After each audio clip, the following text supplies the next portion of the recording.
Ескалацијата на тензиите во северозападната сиријска провинција Идлиб нема да доведе до директен судир меѓу Русија и Турција, а малку е веројатна и интервенција на Соединетите Американски држави или НАТО. Ова е оценката на турскиот аналитичар Ојтун Орхан од Центарот за блискоисточни студии. Според актуелните случувања, Орхан смета дека Турција и Русија избегнуваат да се конфронтираат во Сирија.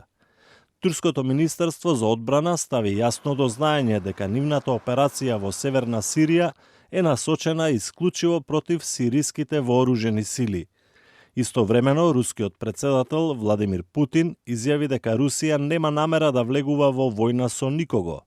Турскиот председател Реджеп Таип Ердоган в четврток ќе ја посети Москва, при што ќе има средба со Путин. Аналитичарот Орхан оценува. But still I think they can survive this tension because the diplomatic process is still there.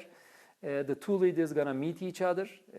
They can still have chances to recover the relations. And I don't think that this escalation in Idlib will lead to a direct confrontation between the two sides.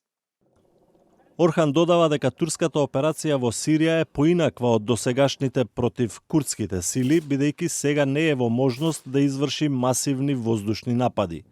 Турција сега не го контролира воздушниот простор таму, па користи само дронови. Борбените авиони можат да действуваат само од турскиот воздушен простор, додава Орхан. Турција побара поддршка и од НАТО кога во минатата недела беа убиени 30 турски војници во Идлиб, но според аналитичарите, освен политичка и разузнавачка поддршка, тешко дека НАТО или Соединетите држави ќе дадат и директна воена поддршка во Сирија.